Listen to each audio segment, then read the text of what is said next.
Hi welcome to R channel. இன்றைக்கி பார்த்திங்கன்னா இந்த மாதிரி ஓல்டு கிளாத்தை எடுத்துருக்கேங்க. இதோட நீள அகலம் பார்த்திங்கன்னா 20 இன்ச் இருக்கிற மாதிரி பார்த்து கட் பண்ணி எடுத்துக்கோங்க.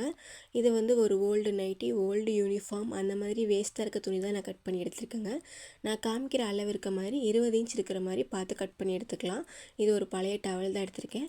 அப்புறம் ஓல்டு யூனிஃபார்ம் தான் எடுத்திருக்கேன். இது வந்து மேலே வந்து வைக்கிற ஓல்டு நைட்டி. இந்த பீஸ் வந்து கரெக்டாக நான் காமிக்கிற அளவு இருக்க மாதிரி கட் பண்ணி எடுத்திருக்கேன்.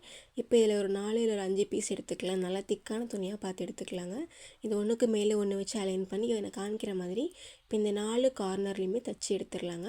இப்போ இந்த 4 ஓரமும் ஸ்டிச் பண்ணி எடுத்தாச்சு. இதுக்கப்புறம் பார்த்திங்கன்னா சென்டர் வந்து மார்க் பண்ணிக்கலாங்க. சென்டர் பாயிண்ட் மார்க் பண்ணுறதுக்கு இப்படி 4ஆக ஃபோல்டு பண்ணோம்னா நமக்கு அந்த சென்டர் பாயிண்ட் கிடச்சிரும். இப்போ ஒரு லாங் சைஸ் ஸ்கேல் ஒன்று எடுத்து இப்போ நான் காமிக்கிற மாதிரி இந்த ஓரத்துலேருந்து அந்த ஓரம் வரைக்கும் இந்த 2 கார்னர்லேயுமே ஸ்ட்ரெயிட்டாக க்ராஸாக ஒரு லைன் போட்டுக்கோங்க. அந்த சென்டர் பாயிண்ட்டு டச் ஆகிற மாதிரி இப்படி ஸ்ட்ரெயிட்டாக ஒரு லைன் போட்டுக்கலாம். எகைன் இந்த கார்னரும் அந்த கார்னரும் டச் ஆகிற மாதிரி இன்னொரு லைன் ஸ்ட்ரெயிட்டாக போட்டுக்கோங்க. இன்ட்டு மாதிரி எக்ஸ் மாதிரி இப்படி லைன் போட்டுக்கோங்க. இப்போ நான் காமிக்கிறேன் பாருங்கள். இந்த மாதிரி நம்ம லைன் போட்டுக்கலாம். இப்போ நமக்கு 4 காலம் கிடைக்கும் பாருங்கள். இப்போ 4 பகுதியாக 4 போர்ஷனாக பிரித்தாச்சு. இப்போ இந்த ஃபஸ்ட்டு ஒரு போர்ஷனில் இப்போ நான் காமிக்கிற மாதிரி அந்த ஸ்கேல் அளவுக்கு இந்த பக்கம் ஒரு லைன், இந்த பக்கம் ஒரு லைன், அந்த ஸ்கேலை வச்சு அப்படியே லைன் போட்டே வாங்க. கீழே வரைக்குமே லைன் போட்டுக்கோங்க. இப்போ ஒரு பக்கம் பார்த்திங்கன்னா இப்போ நான் காமிக்கிற மாதிரி ஒரு 4 இல்லை ஒரு 5 லைன்ஸ் வரும். அதே மாதிரி மீதி இருக்க அந்த மீதி 3 போர்ஷன்லேயும் இதே மாதிரி 1 பை 1 அதே மாதிரி லைன் போட்டுக்கலாங்க. ரொம்ப ஈஸியாக லைன் போட்டுடலாம். ஸ்கேல் மட்டும் வச்சு கரெக்டாக அப்படியே லைன் போட்டே வாங்க.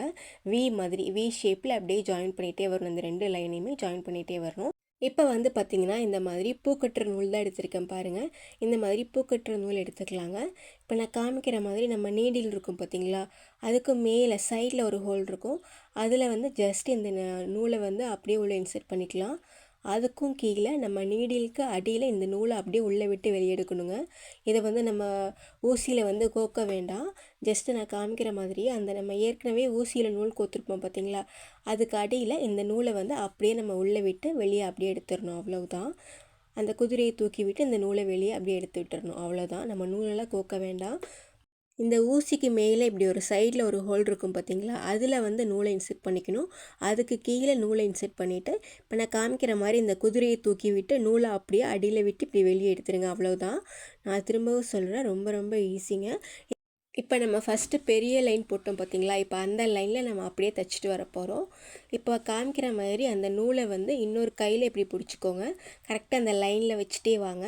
அப்போ தான் அந்த மிஷினோட நூல் வந்து நமக்கு கரெக்டாக ஸ்டிச்சஸ் விழுகும். இந்த நூலுக்கு மேலே இந்த நூலை மட்டும் பிடிக்காமல் விட்டுறாதீங்க. கரெக்டாக பிடிச்சிக்கோங்க. கரெக்டாக அந்த லைன்லேயே வச்சுட்டு வாங்க. அப்போ தான் நமக்கு தையல் விழுகும். கரெக்டாக அப்படியே ஸ்ட்ரெயிட்டாக ஸ்டிச்சஸ் விழுகுங்க. அந்த நூலுக்கு மேலேயே தையல் விழுகும். இப்போ நான் சொன்ன மாதிரியே ஃபஸ்ட்டு அந்த பெரிய லைன் இருக்குது பார்த்திங்களா, அந்த லைன்லேயே அப்படியே நம்ம தைச்சிட்டே வரணும். நூலை மட்டும் கரெக்டாக அந்த லைனில் வச்சுட்டே வாங்க. தையல் வந்து கரெக்டாக விழுகுங்க. இன்னொரு கையில் அந்த நூலை பிடிச்சிட்டே வரணுங்க. அப்படி பிடிக்காமல் விட்டோம்னா நமக்கு தையல் விழுகாது. அதுக்காக தான் நான் சொல்கிறேன். திரும்பவுமே மறக்காமல் அந்த கையை மட்டும் கரெக்டாக அந்த நூலில் வச்சுட்டே வாங்க. லைனில் கரெக்டாக வச்சிட்டிங்கன்னா தையல் ரொம்ப கரெக்டாக இருக்குங்க. நீட்டாகவும் இருக்கும் பார்க்குறக்கு. இப்போ கரெக்டாக அந்த ஒரு லைன் முடிச்சாச்சு பாருங்கள். இதுக்கப்புறம் நம்ம நூலை வந்து கட் பண்ண வேண்டாங்க. ஜஸ்ட் அந்த துணியை மட்டும் அப்படியே நீங்கள் டர்ன் பண்ணிக்கோங்க. இந்த பக்கம் டர்ன் பண்ணிவிட்டு நீடில் கரெக்டாக பின் பண்ணிக்கோங்க. கரெக்டாக பாயிண்ட் பண்ணிவிட்டு ஜஸ்ட் இப்போ நான் காமிக்கிற மாதிரி அடுத்த லைனுக்கு அப்படியே கொண்டு வந்துடலாம். அப்படியே அடுத்த லைன் கண்டினியூ பண்ணலாம். கட்டெல்லாம் பண்ண வேண்டாம். அதே மாதிரி அடுத்த லைன் கொண்டு வரலாம். இப்போ காமிக்கிறேன் பாருங்கள், இன்னும் தெளிவாக புரியும். இப்போ செகண்ட் லைன் வந்ததுக்கப்புறம் அடுத்த லைன் பார்த்திங்கன்னா அப்படியே நம்ம ஒரு சின்ன லைன் கொடுத்து அடுத்த லைன் அப்படியே ஜாயின் பண்ணி திரும்ப எகைன் அடுத்த லைனில் நம்ம அப்படியே தைச்சிட்டு வர போகிறோம். அவ்வளோதான். இதில் நம்ம நூலை வந்து எங்கேயுமே கட் பண்ணலை. கடைசியாக மட்டும்தான் கட் பண்ணுறோம். இப்போ ஒரு போர்ஷன் ஃபுல்லாக முடிச்சாச்சு. இதே மாதிரி மீதி 3 போர்ஷனையும் நம்ம தைச்சி எடுத்துக்கலாங்க. ஸ்டார்டிங்கிலேருந்து அப்படியே நூலை கரெக்டாக பிடிச்சிட்டே வாங்க. அந்த லைனில் அப்படியே தையல் கரெக்டாக விழுந்துகிட்டே இருக்குங்க. அந்த கரெக்டாக அந்த லைன் முடியும் போது அந்த எண்டிங்கில் வரும்போது நம்ம அப்படியே துணியை வந்து அப்படியே திருப்பிடணுங்க. இந்த பக்கம் டர்ன் பண்ணிவிட்டு நீடில் கரெக்டாக பாயிண்ட் பண்ணி இப்போ நான் காமிக்கிற மாதிரி அப்படியே ஸ்டிச் பண்ணிகிட்டே வரணுங்க. இதே மாதிரி தான் ஒவ்வொரு லைனுமே நம்ம ஸ்டிச் பண்ணி எடுக்கணும். இப்போ இந்த சைடு பார்த்திங்கன்னா துணியை இந்த பக்கம் டர்ன் பண்ணி அப்படியே கரெக்டாக இந்த நூலை வந்து பிடிச்சிட்டே அப்படியே ஸ்ட்ரெயிட்டாக அந்த லைன்லேயே தையல் போட்டே வந்துடலாம். இப்போ நான் சொன்ன மாதிரி அந்த எண்டிங் வரும்போது அடுத்த லைனுக்கு அப்படியே நம்ம ஜாயின் பண்ணி எடுத்துக்கலாம். நூலை கட் பண்ண வேண்டாம்.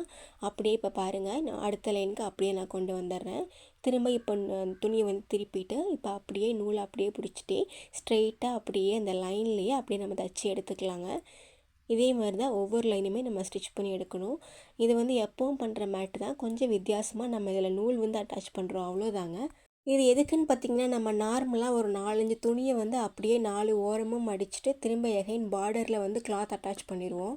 அது வந்து பார்த்திங்கன்னா நமக்கு சில ஃப்ளோர்லாம் நமக்கு ஸ்லிப்பாக வாய்ப்பு இருக்குது, அந்த துணி வந்து வழுக்கிறதுக்கு வாய்ப்பு இருக்குது. இந்த மாதிரி நீங்கள் அந்த மேட்டுக்கு மேலே வந்து இப்போ நம்ம நூல் வச்சு இந்த மாதிரி ஒரு டிசைன் மாதிரி கொடுத்துட்டோன்னா நமக்கு அது அவ்வளோவா ஸ்லிப் ஆகாதுங்க. கால் வந்து இந்த மேட் மேலே வச்சிங்கன்னா வழுக்காமல் இருக்கும், துணி வந்து கிரிப் கிடைக்கிற மாதிரி இருக்கும். அதுக்காக தான் இந்த மாதிரி ட்ரை பண்ணியிருக்கேன். இந்த மேட் பார்க்க ரொம்ப யூனிக்காகவும் இருந்தது, நீட்டாகவும் இருந்தது. நான் சொன்ன மாதிரி இது வழுக்கவே இல்லைங்க. ஏன்னா இதுக்கு மேலே நம்ம அந்த கிளாத் இருக்குது பார்த்தீங்களா, கிளாத்துக்கு மேலே நூல் அட்டாச் பண்ணியிருக்கனால கொஞ்சம் கிரிப்பாக இருக்க மாதிரி இருந்ததுங்க. அவ்வளோ சீக்கிரம் நமக்கு கிளாத் வந்து வலிக்காது. அதுக்காக தான் இந்த மாதிரி பூக்குட்டுற நூலை வச்சு இப்படி ஒரு ஐடியா பண்ணியிருக்கேன். இது உள்ள நூல் தான். உங்கள்கிட்ட இந்த மாதிரி நூல் கண்டிப்பாக இருக்கும் எல்லார் வீட்லேயும். அதை வந்து இந்த மாதிரி நம்ம யூஸ் பண்ணலாங்க. எப்போவும் ஒரே மாதிரி மேட் பண்ணாமல் டிஃப்ரெண்ட்டாக மேட் பண்ணுறது தான் நம்மளோட சேனலே. நம்ம சேனலை இப்போ தான் ஃபஸ்ட் டைம் நீங்கள் பார்க்குறீங்கன்னா போய் செக் பண்ணி பாருங்கள். நிறையா வேஸ்ட்டு கிளாத்தை வச்சு நிறையா ரிவ்யூஸ் ஐடியாஸ் போட்டிருப்பேன். மோஸ்ட்லி டோர் மேட்ஸ், ஹேண்ட்பேக்ஸ் தான் போட்டிருப்பேன். இப்போ பாருங்கள், நம்ம இந்த 4 போர்ஷன்லையுமே நம்ம தச்சு எடுத்தாச்சு, நூலை வச்சு அட்டாச் பண்ணிட்டோம். இப்போ அதுக்கப்புறம் பார்த்திங்கன்னா இந்த 4 கார்னர்லையுமே பார்டருக்காக இந்த மாதிரி கான்ட்ராஸ்டான கலரில் எடுத்திருக்கேன். இது ஒரு பேண்ட் பீஸ் தான் நான் கட் பண்ணி எடுத்திருக்கேன்.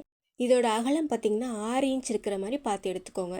இப்போ இதை டபுளாக ஃபோல்டு பண்ணியிருக்கேங்க. டபுளாக ஃபோல்டு பண்ணி இந்த ஓரமாக அப்படியே வச்சுட்டு இப்போ நான் காமிக்கிற மாதிரியே அப்படியே ஓரமாக தைச்சிட்டே வரணுங்க.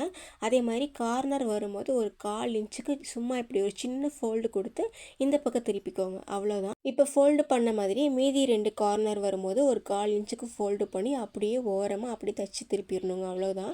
இப்போ ஃபஸ்ட்டு ஸ்டார்டிங்கில் அந்த பிசுறு தெரியாமல் இருக்கிறதுக்கு ஒரு 1/4 இன்ச்சுக்கு உள்ளே இப்படி மடித்து அப்படியே அந்த ஓரத்துலேயே அப்படியே வச்சு தைச்சிட்டே வாங்க.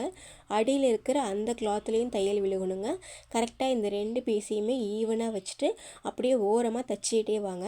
அதுக்கப்புறம் நான் சொன்ன மாதிரி கார்னர் வரும்போது ஒரு 1/4 இன்ச்சுக்கு ஒரு சின்ன மடிப்பு மடித்து துணியை வந்து இந்த பக்கம் திருப்பிடுங்க. திருப்பிட்டு திரும்ப கரெக்டாக நீடியில் வச்சுட்டு அப்படியே ஓரமாக அப்படியே ஸ்டிச் பண்ணிக்கோங்க. இதே மாதிரி தான் மீதி இருக்க 2 கார்னர்லையுமே சேம் அதே மாதிரி தைச்சி எடுத்துக்கணும். இப்போ நம்ம 4 சைடுமே ஸ்டிச் பண்ணி எடுத்தாச்சு. அதுக்கப்புறம் பார்த்திங்கன்னா இப்போ நான் காமிக்கிற மாதிரி ஃபஸ்ட்டு ஒரு ஃபோல்டு பண்ணி எகைன் ஒரு ஃபோல்டு பேக்கில் அப்படியே வச்சு அப்படியே ஓரத்தில் தைக்கணும், அவ்வளோதாங்க. ஃபஸ்ட்டு ஒரு ஃபோல்டு பண்ணிடுங்க. எகைன் அடுத்த ஃபோல்டில் துணியை அப்படியே பேக்கில் வச்சுட்டு ஓரமாக அப்படியே 4 சைட்லேயுமே சேம் அதே மாதிரி மடித்து அப்படியே தைச்சிடலாங்க, அவ்வளோதான். ரொம்ப நீட்டாக இருக்குங்க. இப்போ டபுளாக நம்ம ஃபோல்டு பண்ணால் அந்த கார்னர் வந்து ரொம்ப ஸ்ட்ராங்காக இருக்கும், அதுக்காக திக்காக இருக்கும். இப்போ பாருங்கள், 4 ஓரமும் நம்ம மடித்து அப்படியே தைச்சி எடுத்தாச்சு. நமக்கு சூப்பராக ஒரு டிசைனான ஒரு டோர்மேட் ரெடி ஆகிடுச்சுங்க. பார்க்க ரொம்ப யூனிக்காக இருக்குது பார்த்தீங்களா. உங்களுக்கு கண்டிப்பாக இந்த வீடியோ பயனுள்ளதாக இருக்கும் நம்புகிறேன். பிடிச்சிருந்தால் லைக் பண்ணுங்கள், உங்கள் ஃப்ரெண்ட்ஸ் அண்ட் ஃபேமிலிக்கு நம்ம சேனலை ஷேர் பண்ணுங்கள். மறக்காமல் சப்ஸ்கிரைப் பண்ணுங்கள். வீடியோ பார்த்ததுக்கு நன்றி.